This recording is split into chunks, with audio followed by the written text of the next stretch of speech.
My mom knew I had an eating disorder, and she used it as a joke. She used it to weaponize things. She used it to make fun of me. Can you ever imagine saying that to your daughter? And she would tell me, "You got that from your dad, who doesn't want you," by the way. The depths of the abuse of my mother. Like, it's not okay. I needed medical intervention. I was wasting away to nothing. My mom just wanted to make me sicker. This episode includes conversations about body image and disordered eating experiences. If you're actively struggling or in recovery, please come back next week. Take care of yourself first, and know that you are not alone. Okay, good. I'm just paranoid it's not recording, but I said it was recording when I You walked said it away. was recording. Wait, now I'm paranoid. I know. Because we're so paranoid, we're never going to film a whole episode and not have, knock on wood, and not have footage. Very unfortunate foreshadowing of an endless series of technical difficulties that were to come. We had our first real technical difficulty. I'm irritated, but it's fine because we're just gonna. I think we just thought that re-talk about it. Apple, we have a conversation to have about storage. The phone wasn't recording for a good 30 minutes, so that's fine. We're just gonna Unpack it later. Get over here and lay down. Especially too because it's the first time that we're talking about it in person. Yeah, so I've never talked about it. Maybe unpacking it again is what needed to happen. Wait, how are you gonna like funnel it in there without the ice? Remember when I literally poured wine on your floor last night? I'm so sorry. All over. I know. Drunk Felicia was in the house. And I was so high. I was on Mars. And she looked me directly in the eye with a bottle of wine like this. Also, shout out Velvet Devil. She literally looked me in the eye, smiled, and she went like this when the cup was right here. Oh man, that Did THC will really get you. Did my blanket go THC in the and trauma. dryer? I didn't put anything in the dryer. Okay, never mind. Dixie, lay down. I love that she didn't even pick up her sloth. I threw the sloth back outside because it's what dirty. is that? Oh, that's her hedgehog. Where we left off, I have always struggled with my skin. I was on Accutane. I did all the things. Having to like work through seeing that insecurity when I posted pictures or whatever, I always Facetune that out because it's something that makes me so insecure. I can't hide it here. It doesn't matter about lights. It doesn't matter about a filter. That is just part of who I am. And then I'm so self-conscious about my neck and my chin. We even filmed a whole episode where the mic is up too high. I'm still like trying to work on like not having to like hide behind the mic or hide behind my hair. And then also just like constantly feeling like I look fat. I know I'm not fat by the scale. Like I know the I'm rational part of your brain knows you're not fat. Yeah, like I can look in the mirror and I can see my collarbones and I can see my ribs and I'm like, you're not fat.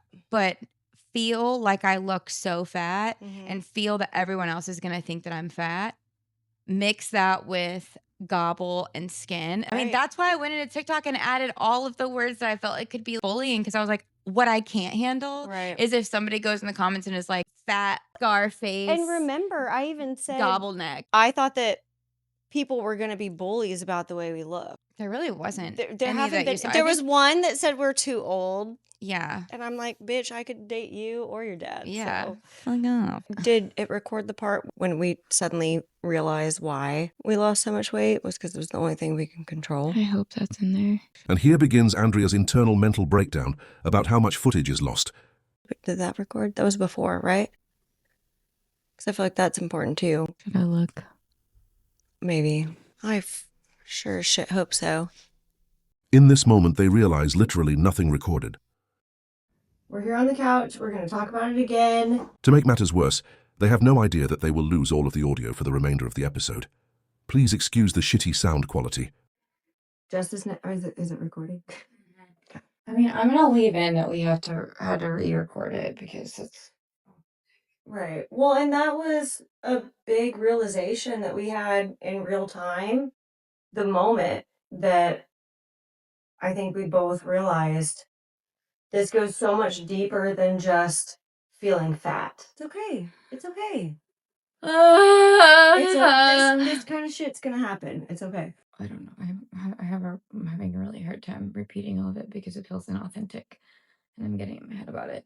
Don't get in your head. I know, It's but not like in- I like don't, you're I don't talking to know how me. to re-talk about And you it. know We my just memory? talked about Just it. pretend, like, literally have the memory of a goldfish. I literally don't even remember what you said. So just, it's gonna be fine. It's gonna be fine. Can I have a little red wine? Velvet Devil, if we didn't shout you out before. Wait, did we? Who knows? We've been filming for 24 hours. What do you expect?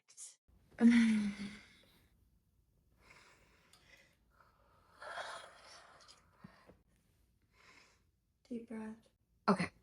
The picture of me that you have seen when I am at my lowest weight, I am the least girly girl. Yeah. And when I saw this prom dress, white with pink like embroidery all over it, literally, I looked like Little Bo Peep. I was so obsessed with it, and my grandma took me. We drove all the way to Champaign, which was a long drive. It was like an hour away to go to this bridal store because I said they had it in stock. Oh, And Grandma. and we got which at the time, like, it was like $400. That was so much money. I remember we got the dress and we ordered, like, I ordered it in the size that fit.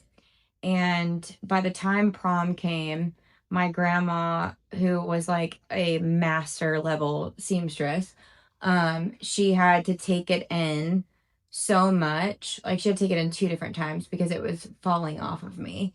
You can see it in the picture. I'm literally like this big around. And by the time that I took my senior pictures, which was a few, maybe like 6 months later, she had to take it out like a half an inch. And I was so distraught over the fact that she had to take it out. But I didn't have time to lose weight before my pictures. So, like, the only option was to take, like, I will never forget how I felt when she couldn't zip it up. My grandma passed away, and my mom brought stuff down to me from my grandma's. And one of them is my white prom dress, which is in the garage. My fucking mother. My mom knew I had an eating disorder, and she used it as a joke. She used it to weaponize things. She used it to make fun of me. It was a constant narrative because, one, I think that she was jealous because she used to talk about how she was skinny, but then it was all my fault because when she had me, she could never lose weight God, again. She said that? Oh, yeah. She's like, I was skinny before I had you, and then I had you, and now I'm never going to be skinny again. So once I got skinny, I think she was jealous of that. Like, can you ever imagine saying that to your daughter? No. I mean, I can't imagine anything my mother did to me. But once I got skinny and was also learning how to take care of myself and learning how to, like, do my makeup and do my hair, I think my mom hated that. My mom loved that everywhere we went, people would compliment her skin. She had perfect skin, and she would make me feel shitty because I had bad skin. And she would tell me, you got that from your dad, who doesn't want you, by the way. The depths of the abuse of my mother we're gonna have to unpack that over multiple episodes. She's hearing a lot of this for the first time, as you can tell. Like, it's not okay. I know. I just am dissociating to talk about it. I was trying to see if there was any capacity I could have her in my life after my grandma passed, because I don't have any other family other than obviously my chosen family that I'm so fucking thankful for. You and everyone else that are blood related that are my chosen family, Becky and Ellie and Kate and April and everybody. We were on the phone, this is just a couple months ago, and I texted you about it because we hadn't started filming yet, and I said, we need to have an episode about all of our body issues, because my mom said, have you gone to get your prom dress out of the garage? I don't know, I made a joke like, I don't know, I haven't needed a prom dress. Maybe I'll put it on to go to Home Depot because that's all my plans are. And she was like, well, it's not going to fit you now. I said, maybe you shouldn't say that to me. I said, that's really not a healthy thing for you to say. I don't remember this at all. I don't, like, It was a couple months ago. I would have texted her before last week. And like, she said, well, I just mean because you're not starving yourself anymore. And I said, that's exactly why you shouldn't say that to me. This is exactly why I was so sick. It was the only thing I could control because you were so toxic. Yeah. And even whenever I was doing a good job having an eating disorder, you made sure to let me know it wasn't good enough. Every single time. And it would always be, well, yeah, you're heavier than you were a month ago. And there was never any conversation of care, of concern. Like, I can't imagine having a daughter and watching what she watched and making fun of her. I bought a treadmill that was in our garage when I was in high school. This is the same time as a prom dress situation. And I would be on the treadmill for hours. And she would make fun of me. And she would make comments like, well, you're just too busy starving yourself to worry about anything else. I mean, I needed medical intervention. I remember my managers at Target being more concerned about me than my mother because I was wasting away to nothing. And my grandma obviously didn't know how to handle it. The only thing that she could do,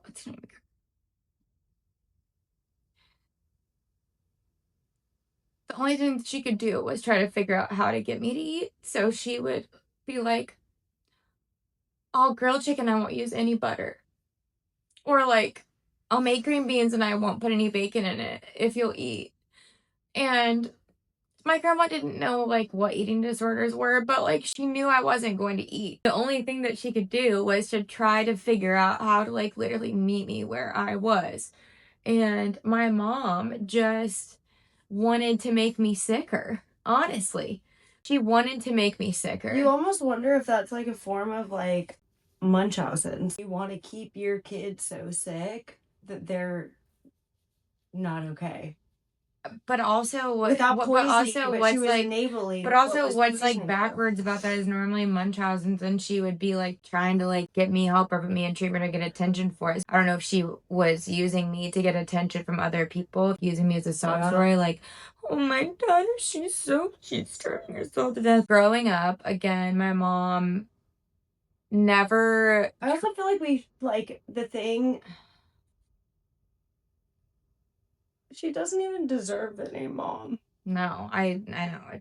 But honestly, to me, mom or mother is such a negative term. Like, there's no other word.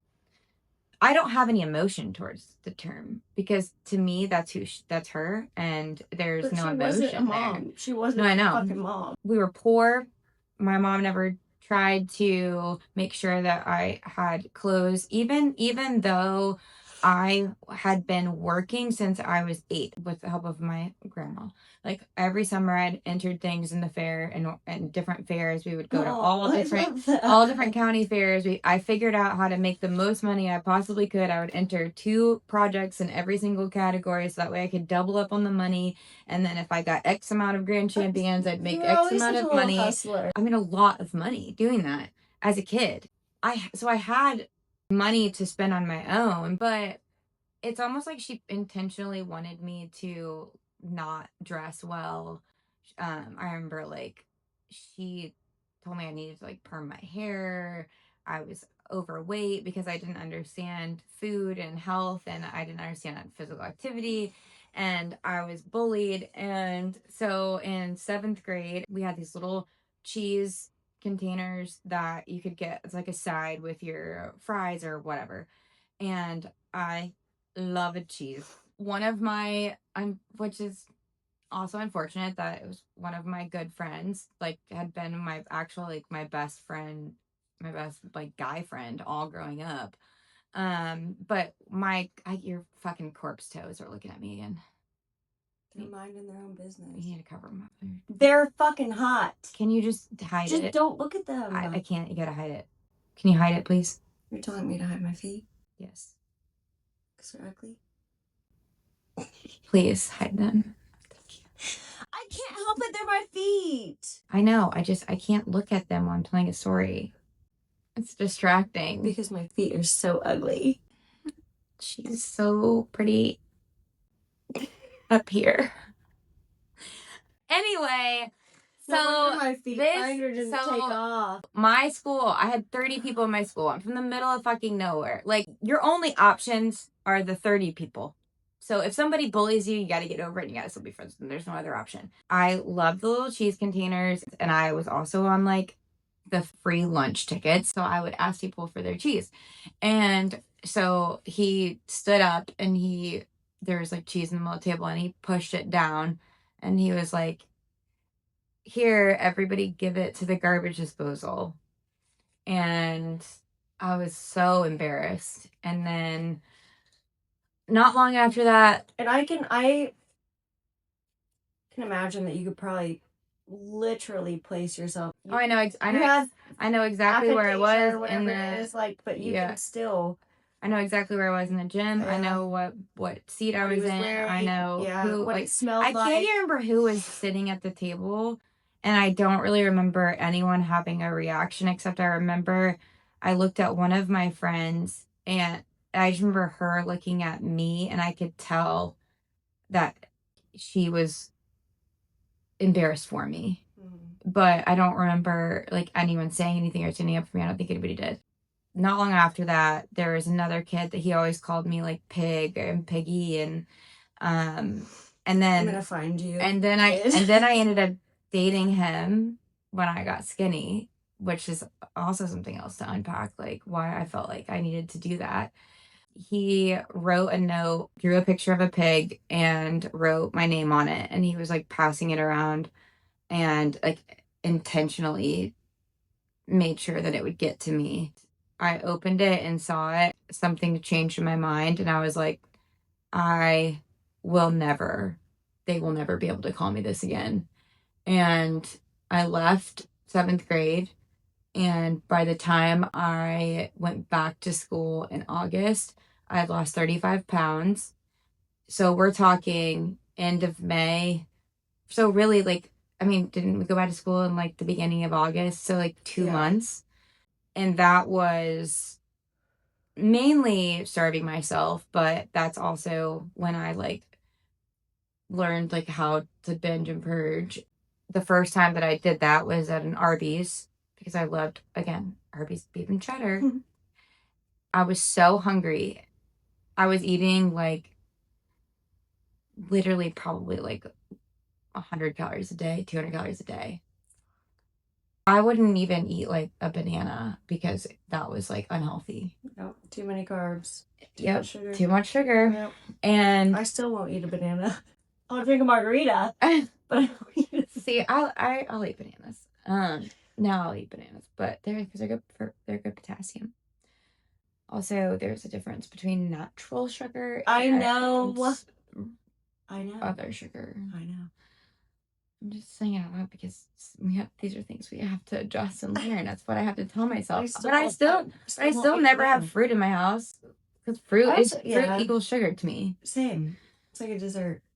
So, I was so hungry, and I ordered 2 beef and cheddars. And my mom and my best friend Kendra were still like up ordering, and I remember I ate them so fast. We were inside of Arby's. I scarfed them down. I went to the bathroom. I threw up, and I felt it was literally like a sense of like euphoria. Yeah. That I was like, I did it. And I just had a flashback too. I used to have like I think acid burns, like literal acid burns. There was this made-for-TV movie about a girl with an eating disorder, and I downloaded it off of LimeWire because it was such good inspiration. And it was literally it was showing her being bulimic. I used to watch Girl Interrupted. I don't know if I've seen that. Angelina Jolie and... Oh, yeah.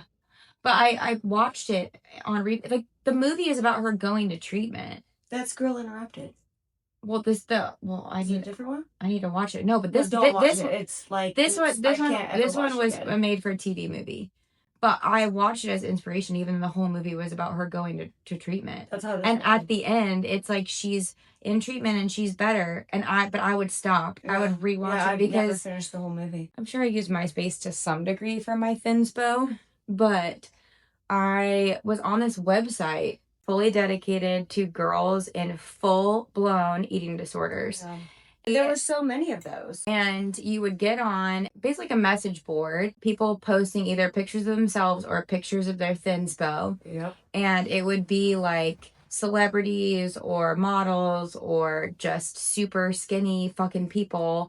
I remember I literally would search in those message boards, what's the easiest thing to throw up? How fast do you have to vomit it after you've eaten it? So that you don't consume the absorb calories. It was a culture in and of itself. Yeah. Oh, 100%. I remember people when they would like confess that they had eaten too many calories or whatever, and they would be like, so my plan is for the next 5 days, I'm going to run X amount of miles and I'm going to restrict. I'm not even going to binge and purge. I'm punishing myself. And people would be like, you got this, girl. Good job. And I connected Literally. And I connected with this girl, Amy. She lived in Pennsylvania. I'd never even like met anyone from Pennsylvania. I'm from the middle of a cornfield in Illinois. We were calling each other's house phones every night. And so instead of us like going to the message board, we were calling each other and we were saying like, I ate this, I ate this, I ate this, I worked out this, my weight is this. Our primary role for each other was to distract each other from eating at night and to praise each other for starving to death. We had MySpace, so like we could post pictures, like I could see how skinny she was, she could see how skinny I was. She was taller than me, bigger bone than me, and like I hate saying bigger bone because I feel like if she watches this that'd be triggering. She was taller than me, so she, like the pictures that she posted, she always looked so much. And also, who knows, in my mind, like I probably looked just as skinny, but like in my mind she looked so much skinnier because you could see like so much more of her like collarbones, and her arms were so much skinnier, and her like backbones always showed more than mine. And I was always so jealous of her, but she was a lot taller than me, so our weight was never going to be the same. But I feel like she was trying to get to we all had a goal weight. Yeah, I feel like she was trying to get to the same one, and my goal weight was 88 pounds. Mm-hmm. I wanted to be 88 pounds because that's what they said Mary Kate was. Yep. And that is literally a child's weight. That's like less than a fucking child's weight. Yeah. That's how much I weighed in that prom picture. Well, I would go to school, then I would go to work. Then I would work from like 5 to 10. Then I would come home and I would be on the treadmill for like 2 hours. Yeah. But during lunch at school, I wouldn't eat lunch. I would go to the gym. Yeah. So I would be in the weight room because I learned that the elliptical I could burn more calories. So I would do the elliptical. Because you're moving your arms and your legs. Yep. Yeah. I would do the elliptical on whatever resistance would burn the most calories. I was super strong. Like, I remember being able to do chin-ups, like full chin-up, 10 or 12 of them. But you wonder if that was like strength or just adrenaline, because you were starving yourself, so you weren't strong. But I was lifting weights. I was like doing everything that I could to avoid fat. But I also didn't want to be bulky. Right. So I was doing so much cardio and also lifting. If I could see bone and muscle, I was okay with it. But if I couldn't see bone. If I couldn't see, it comes back down to the bone. Yep. Like if I couldn't see bones. Wait, I wonder if that's like a wild epiphany even in itself. Right, that's why you said you saved the pictures of you in Texas, because the bone? Yeah. You can see your bones. When I see bones, I see fragility that I can grasp. It's something that no one else can touch in a way where it's like, maybe sometime it was a cry for help, like, I don't know, it felt so vulnerable. Like it was a very vulnerable place to be, that we were fighting for that vulnerability, and for somebody to be like, you're not okay. Do you get what I'm saying? But it's also a catch-22 because like, I wanted someone to acknowledge that I looked sick, because then that would validate that I was skinny. Yeah. But I didn't want anyone to help me. Yeah. Anytime anyone acknowledged that I looked sick, anytime anyone acted concerned that I wasn't eating or something, it fueled me. Right. I don't think there was anything deeper on the bones thing for me other than it meant I was skinny. Literally all I wanted was to be skinny. I didn't think about anything else ever other than being skinny. And that is something that has carried on into even now, being covered up and not being able to have our collarbone show. Right. I feel like that has been a big thing for both of us. That is how we can feel skinny, as if our collarbones are showing. Yep. We're going to watch this episode and we're going to have to work through the fact that we're wearing a bulkier sweater and our bones aren't showing. And I didn't even think about that with the sweatshirts. Like, I just thought if they're baggy, then we'll look fat. But remember, because like last weekend or whatever, because we were like, we both were like, I think the issue is if we can't see skin. It's not about the skin, it's about the bones. Because that's why in the first episode I'm like pulling my shoulder out the whole time, because I want to make sure that people know that I'm not fat. Yep. Right now, when I'm editing this, I'm gonna have to literally tell myself, it's your sweatshirt, you're not fat. You're not fat. You're literally not fat. It's your sweatshirt. You weigh 120 pounds. And even it's your sweatshirt. And even the fact that we are doing this, we have come so far. You have come so far. I have come so far. I feel like we are finally, and correct me if I'm wrong, but I feel like we're finally at a place where we're still battling these thoughts, the eating disorders, but at the end of the day, our genuine whole selves don't fucking care, because we're still doing the podcast. We wouldn't have done this 5 years ago because we would have felt fat. We would have felt ugly. We would not have been able to get past that. Genuinely would not have been able to edit it. There's moments that I have to like, even just like making the TikToks, where I've had to like literally disassociate the fact that like 700,000 people have seen a video that I can see my double chin. Oh my God, look, my skin looks so terrible. Look at my neck lines. I feel like so in a way, has it not been liberating that no one's saying you have a fucking double chin. No one. I've also been avoiding the comments. So no one said that. I know, but I think in my head, I'm just disassociating to like not. I just don't even want to think about it. Like, but if they're not going to, because, or if they're not. At the end of the day, and even whenever I watch it, I'm so proud of the production. I'm so proud of the quality. Foreshadowing of upcoming mental breakdown. I'm watching it, and all that I see are my necklines and my skin, but scars, then I also and my wrinkles. And I feel the same way, but I feel like. And I've been able to snap out of it and be like, but that's why. It's our voice. But I literally care what we look like. Well, but that's why I have to disassociate. Right. Like, I literally have. I think that I have like completely compartmentalized it, because it is so important to me to capture the expressions, no matter if it looks flattering or not. Right. And I think that that's part of what makes us so special, is that we are so expressive, and like, no matter how much Botox is in our face, you can still tell what we're feeling and how we're feeling it. And I refuse to let myself, the sick part of my brain, I refuse to let myself control the art of it. Thank God. That's growth. I know. So, but in order to do that, I have to literally disassociate. Like, I have to pretend that it's not me. And we'll get there together. Yeah. And maybe we're fucking 80 years old, looking back on ourselves, being like,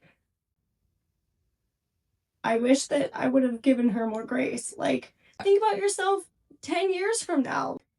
She would be so fucking damn proud of you. She wouldn't be thinking about your insecurity. Oh my God, you just made me have an epiphany.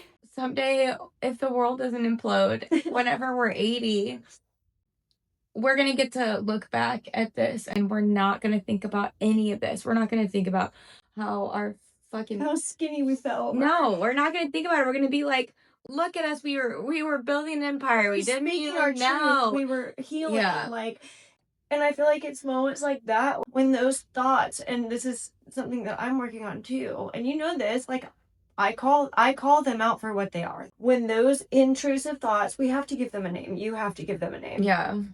Because it takes away their power.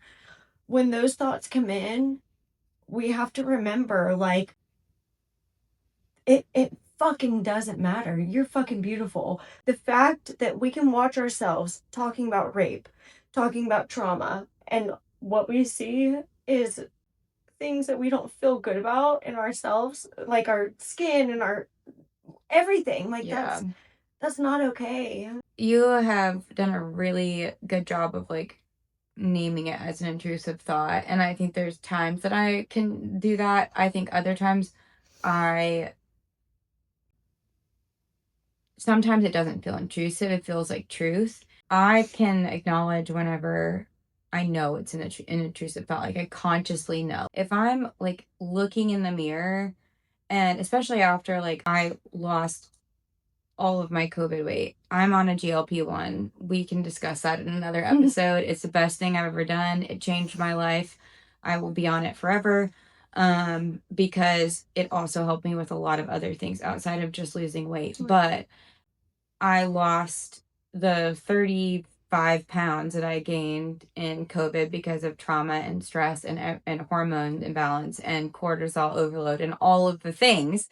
When I lost the weight, I promised myself that I was not going to be skinny again and tell myself I was fat. Because when I gained all of that weight, I would look back on 2018 me, and I can look at a picture and remember exactly how I felt about myself. And when I look at it now, I'm like, God, I've looked so good. Why would I not wear a tank top? I'm so fit. I will never be able to wear a tank top. That is still in my mind forever. My arms are like the size of the Michelin Man. Like, it's all that I see. I can recognize that I'm skinny, but my arm still looks fat. And like that is still so in my psyche that, and I mean, it's same with the skin thing. It's the same with my neck thing. It's the same with my chin thing. Like, the only way that I can move forward is to disassociate from it to a certain extent. I feel like we should start writing letters to ourselves and you might have to disassociate for a moment to like be in 75-year-old Andrea. We deserve compassion. You, like, See, where I struggle is I'm also so rational and I'm so like black or white but about that's not things. rational. Like, there's a difference between intrusive thoughts of like I'm fat versus fact. Fact is I had acne and I have scars on my skin. Fact is I genetically am built to have a double chin and I don't like it. I'm going to be self-conscious about it until I can fix it. I can accept that that's the reality, but it's not an intrusive thought whenever it's fact. An intrusive thought is me thinking that I'm fat right now. That's an intrusive thought. The reality of the things that I physically have that are out of my control, which is another reason why the weight thing was always, I could always control that. I couldn't control my acne. I couldn't control my genetics. I could have been 70 pounds and still had a pouch of little fat. It just makes me really sad because you're fucking stunning, and like, I know that but how I know hard that you are on yourself, like, but it's not sad. It's not like I'm on my period. I know that I'm not saying I know that I'm pretty. Like, I know that. Wait, say it louder for the people in the back. I'm never gonna be Felicia pretty. Like, that's like, but you also have never known you're pretty, and that's why you are nice and relatable. Because if you understood that you were pretty, you would be literally you would be a horrifying bitch. Wish that. I don't know. I just wish that like we can have more compassion for ourselves. I mean, I have compassion, but I'm also realistic of the things that I know that are, I can't change them about myself, and unless I have money, I can't change them. So my options are learn how to But that, to accept me, them, that to see doesn't feel them. like compassion. Like, that feels Well, I don't like like them. I'm not going to love that I have acne scars. I'm not going to love that I have to watch this back and like stare at my fucking double chin the whole time. I'm not going to ever love those things. I don't have compassion for those things because I hate that about myself. But that is the hand I was dealt. Moral of the story: body dysmorphia is a real thing. I feel like the hardest part of all of it is realizing that it never goes away. I think we can acknowledge it more. I don't like to say that it never goes away, because that's giving power to it, and I don't like that. Like, it fucking has to go away. We have to recognize it, which we are. What we're doing right now is recognizing. See, and to me, we emotionally handle this differently, because to you have to hang on to the hope that it'll go away. And I have to process in a way of like, I have to figure out how to live with this weight. How, like, the weight of, But even but I have to there, figure out how to live with it and how to manage it in a way. It's like I look at it like I look at anxiety. I look at it because I truly believe that it is the same level of mental illness as anxiety or depression or PTSD. And I embrace the anxiety and depression and PTSD and ADD and autism about myself because it makes me who I am, but I also have learned how to manage it. So I know I have anxiety and I have to manage it. I know I am always going to struggle with body dysmorphia, with eating disorders. I know that. But I also know that I can manage it. Amen, right there. That's power. Yeah. That you can manage it. And that's what I want you to focus on. Like, it's managing it. For a moment there. No, I was just saying. Your computer went off. Is that bad? Oh, no. Computer, turn back on. We don't have any of that audio. Over an hour, no audio. We can ask. And then we have an audio of video that we don't have. We can ask chat if there's a way to. There's not.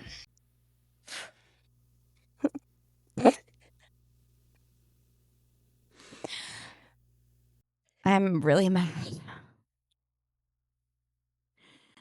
And I just unpacked a lot. And what I didn't need was technical difficulties. And I literally feel like I jinxed it because I said, at least we've never had to deal with audio or video not recording. I apologize that that last half of this episode sounds like absolute horseshit, but I hope that you listen anyway. I hope that you listened, because if you're watching this, you're at the end of the episode. And they will listen. Mm. They're not here for the production. They're here for what we fucking have to say, and you need to fucking remember that. We weren't. The production matters to me. What matters is what you just said and what you just spoke about. That's what matters.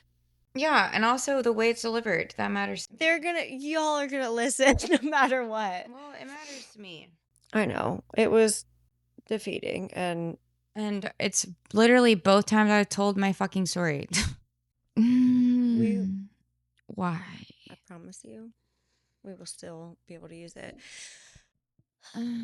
Rock me, mama, like a wagon wheel. Thanks for being here. You said thank you. That is a breakthrough moment. No, it's not. I said it last time because I knew you were going to say it. I was helping you. Yeah, but you meant it this time. Yeah, because if they watch this whole episode, even though it sounds like absolute shit, then thanks for being here, because I wouldn't listen to something that sounded like shit. I mean, I wouldn't. I literally will not listen to stuff that sounds like shit, because I have auditory processing problems. So if you listen to it, and that's why it matters. something else to unpack. That's why it matters to me. Jeez Louise. Anyway, we're tired and we love you. I feel like I can't fairly say we weren't crazy. Say it and mean it. Mean it. Just kidding. You can say it this time. No. Nope. We weren't crazy.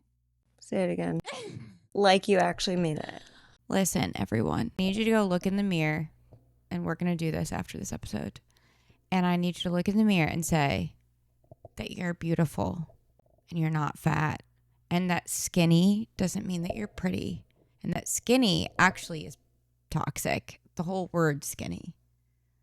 But please, we promise, we are going to go have a come to Jesus universe and this whole night, because I can tell I'm going to get a lecture after this. It's radiating off her. But please go look yourself in the mirror and tell, even if it's just 3 things about yourself that you like just do that with us, for us, together we can heal through it, hopefully. And leave us comments if about what you love about yourself. Yeah. Because let's all lift each other up and figure out how to be women in this fucking world together. And we promise that if we ever have money, we'll tell you everything that we get done, and you can tell us if we are overdoing it.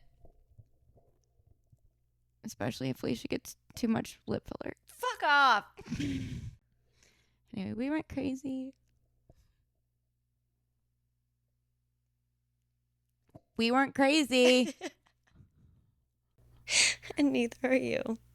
I'm literally going to murder you after this. Say it like you mean it. I'm going to go make you stand in the mirror for... You're on timeout. You're on timeout. We weren't crazy. Neither are you. We love you, and you're beautiful, and your body's perfect, and your face is perfect, and everything about you is perfect, and don't forget it, okay? I need you to watch this back. To yourself. Reading Rainbow. That's her dad. I know my paleness is confusing you, but... Oh my god. I'm sorry that I yelled at you so much. I really am sorry, because you have been being good. It's just... I thought you were talking to me. No, I'm talking to Dixie. And you weren't listening to me, and that hurt my feelings. Maya wasn't listening to you either. And you were just blatantly ignoring me, and you are my angel. But I do appreciate that you eventually laid down, and I'm sorry that I got upset with both of you. Also, I am in love with a gay man. Okay. Oh, I didn't stop it.